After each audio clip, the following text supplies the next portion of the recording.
खबर मध्य प्रदेश के निवाड़ी तथा पृथ्वीपुर विधानसभा क्षेत्र से है, जहां पहुंचे समाजवादी पार्टी के राष्ट्रीय अध्यक्ष अखिलेश यादव ने भारतीय जनता पार्टी पर जमकर निशाना साधा।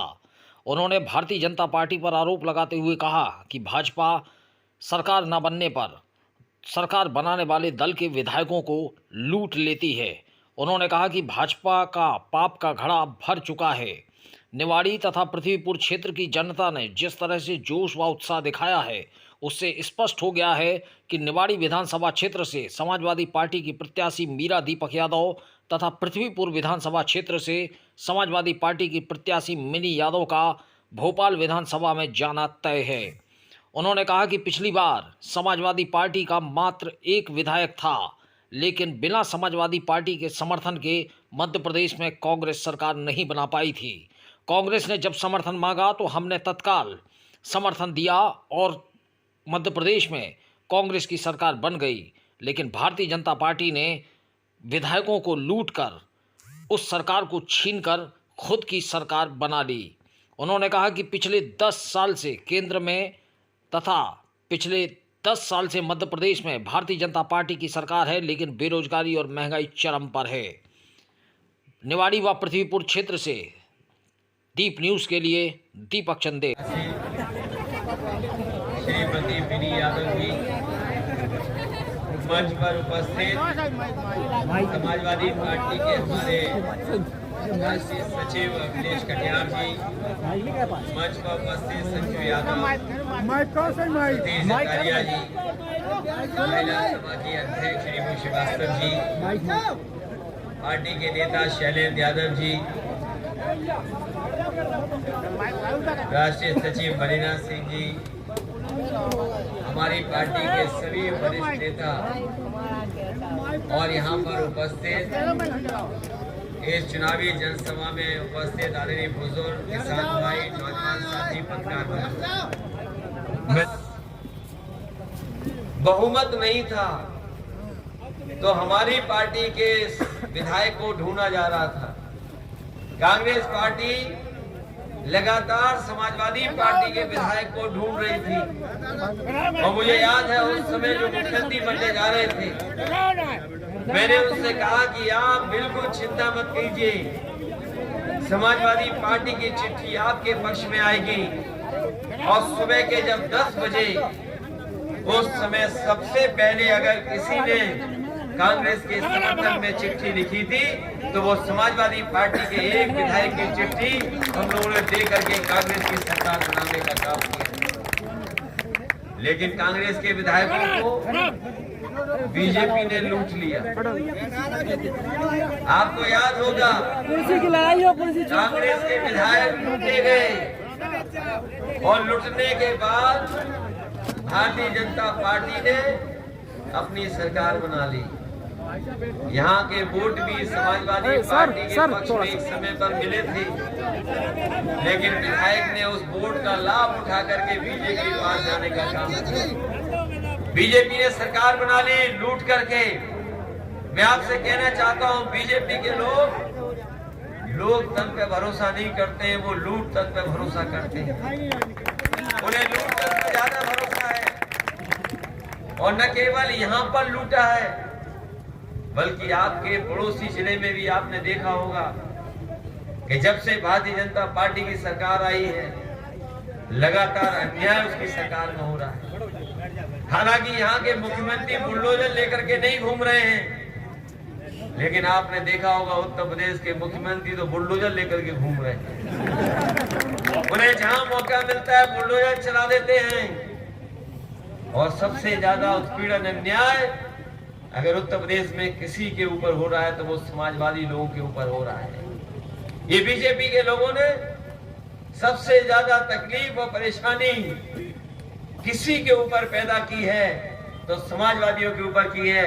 लेकिन हम जानते हैं हमारे समाजवादी लोग झुके नहीं हैं, उस बुलडोजर का भी मुकाबला कर रहे हैं। आने वाले समय में देख लेना आप, भारतीय जनता पार्टी को उत्तर प्रदेश में हम लोग सबक सिखाने जा रहे हैं।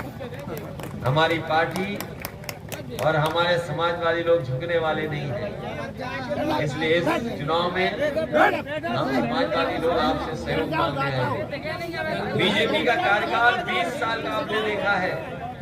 बताओ महंगाई बढ़ गई कि नहीं बढ़ गई? डीजल पेट्रोल की कीमत बढ़ा दी कि नहीं बढ़ा दी? इन्होंने कहा हम किसानों को सुविधा देंगे, उनकी आय दोगुनी कर देंगे। बताओ किसान भाइयों, क्या आपके खेतों तक पानी पहुंच पा रहा है? क्या इन्होंने नहरों का इंतजाम कर दिया? और कहने को तो ये डबल इंजन की सरकार है, लेकिन जब आप खाद लेने गए होंगे तो बताओ आपको खाद के लिए इंतजार करना पड़ा, महंगी खाद मिली, कीटनाशक दवाइयां महंगी मिली, और आपने अगर अपनी पैदावार भी तैयार कर ली तो इस सरकार ने आपको कीमत नहीं दी। आज भी किसान हमारा संकट में है, गरीबी में है, और लगातार जिस तरीके से महंगाई बढ़ रही है, हमारा किसान पूरी तरीके से आर्थिक रूप से कमजोर हो गया है। एक तरफ किसान कमजोर हुआ है, वहीं यहाँ नौजवान उपस्थित हैं, वो जानते होंगे जितनी बेरोजगारी कांग्रेस ने बढ़ाई उससे ज्यादा बीजेपी के लोगों ने बेरोजगारी बढ़ा दी। जहां कांग्रेस छोड़ के गई थी बेरोजगारी को, वहीं बीजेपी ने और बेरोजगारी बढ़ा दी। और मध्य प्रदेश की आप गिनती कर लेना, मध्य प्रदेश में न केवल बेरोजगार बढ़े हैं बल्कि बेरोजगार बाप लोगों की भी संख्या बढ़ गई है। अगर हिसाब किताब लगाओगे तो नौजवान जो पढ़ लिख करके डिग्री हासिल कर लिए, उम्र बड़ी हो गई, शादी हो गई, घर परिवार के लोगों ने शादी करा दी, वो पिता बन गए, लेकिन आज भी उन्हें नौकरी और रोजगार नहीं मिला है। अगर सबसे ज्यादा बेरोजगारी अगर कहीं है तो मध्य प्रदेश में। हम पूछना चाहते हैं ये डबल इंजन की सरकार ने बताओ आपको रोजगार दिए कि नहीं दिए हैं? और हमारे देश के प्रधानमंत्री कह रहे हैं कि हमने गरीबी कम कर दी, 13 करोड़ लोगों को गरीबी रेखा से बाहर निकाल दिया। ये बीजेपी के लोग कह रहे हैं देश में 13 करोड़ लोग गरीबी रेखा से बाहर आ गए हैं। और अगर देश में 13 करोड़ गरीबी रेखा से बाहर आए हैं तो कम से कम मध्य प्रदेश में 1 करोड़ लोग गरीबी रेखा से बाहर आ गए होंगे। मैं और जगह की नहीं कहना चाहता हूं, यहाँ जितने लोग बैठे हैं बताओ बीजेपी की सरकार में क्या आप गरीबी रेखा से बाहर आ गए हो? क्या आपकी गरीबी दूर हो गई? एक तरफ तो बीजेपी के लोग गरीबी दूर करने की बात कह रहे हैं, वहीं वो हमारे गरीबों को राशन देने की तैयारी कर रहे हैं। याद रखना, ये राशन इसलिए दे रहे हैं क्योंकि हमारे गरीबों की गरीबी दूर नहीं करना चाहते हैं। गरीबों की मजबूरी का फायदा उठा करके राशन दे करके केवल ये वोट लेने का काम कर रहे हैं। इसलिए इस चुनाव में इनको सबक सिखाने की जरूरत है। वहीं दूसरा दल कांग्रेस में चमत्कार हो गया और वो कह रहे हैं हम समाज का एक्सरे करेंगे। सुनने में आ रहा है कि कांग्रेस पार्टी कह रही है कि हम समाज का एक्सरे करेंगे, जाति जनगणना कराएंगे।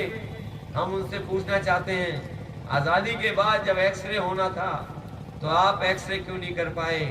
और हमारे जागरूक जनता है वो जानती है एक्सरे से अगर कमी निकले ना निकले, लेकिन एमआरआई और सिटी स्कैन हो जाएगा तो पूरी की पूरी कमी निकल जाएगी।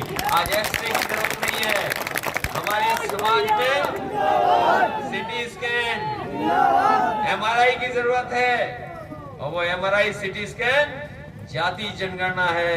बिहार के लोगों ने तो जाति जनगणना करके दिखा दी, लेकिन जहाँ जहाँ कांग्रेस और बीजेपी की सरकारें हैं वो जाति जनगणना नहीं करा रहे हैं। हम आपको भरोसा दिलाते हैं लोकसभा में और मध्य प्रदेश में और उत्तर प्रदेश में समाजवादी लोग जब भी सत्ता में आएंगे या सत्ता की भागीदारी में पहुंचेंगे, सबसे पहले हम लोग कहेंगे कि जो जाति जनगणना कराएगा हम उसके साथ खड़े दिखाई देंगे।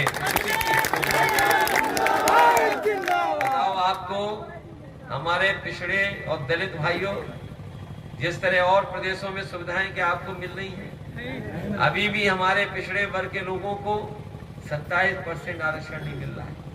क्या मिल रहा है मध्य प्रदेश में हमारे?